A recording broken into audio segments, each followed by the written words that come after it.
The Shroominator, Nokko. Let's talk about him, his kid, what makes him tick, and how I built him to do millions of damage.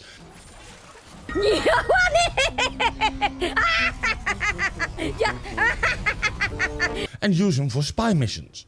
Because this little sprogling has a dirty trick up his sleeve. What do mushrooms even have? But let's go over his abilities first, because there's a few things you should take note of. First off, Stink Brain. This shroom puts out a gas cloud of viral, lasting at base 5 seconds per burst with a 3 seconds pulse rate. Of course, this is great if you're gonna put it in a door or a major hallway where they come through, but I wouldn't put it near yourself though. It also puts enemies to sleep. Just do note that they wake up the second Stink Brain despawns.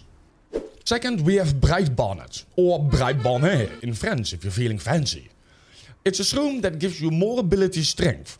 So before you cast your fourth, we'll get to that one in a second, you have to cast Breitbonnet first. Besides ability strength, it can also give you energy. So it's best to keep this one close. You can also manually activate the energy regeneration if you jump on it. And it's just fun jumping on them.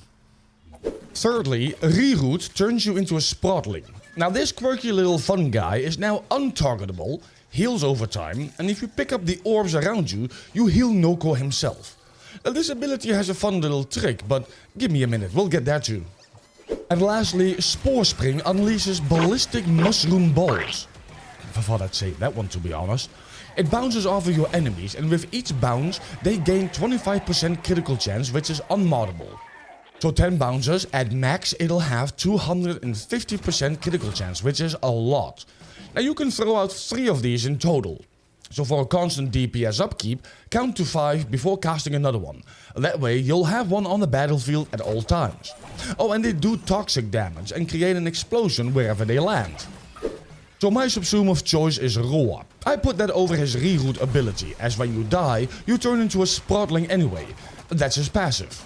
At this point, you have to find a mushroom in order to revive yourself. So keep a shroom close and death at bay. Now the build is kind of a high investment build, using 2 greens and 3 red Archon shards. Green for toxic damage and red for ability strength. We're also using growing power as an aura.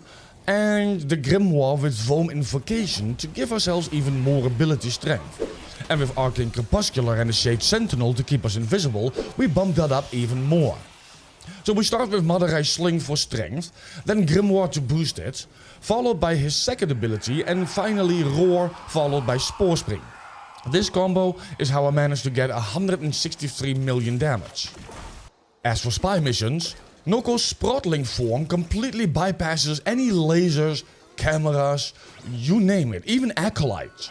He's become a better Ivera at this point, except you can't interact with consoles, sadly. So you have mass murder, a perfect stealth, and it's kind of hilarious.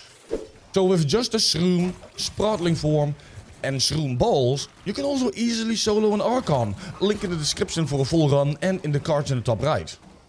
So again, we have some Archon shards, and this is the build I'm running on Nokko for mass damage. And while yes, there are some things we do in a specific order, the results speak for themselves. Replace Transient Fortitude and Blind Rage with Constitution and Augur Message for more duration, and you have the spy build and have no problem chilling in there as well. What more can I say about Nokko? He's the new fanboy according to Reddit. His damage is pretty good and he's excellent at spy missions. I hope you enjoyed the gameplay. Follow me on Twitch if you have any more questions, link in the description, and stay frosty.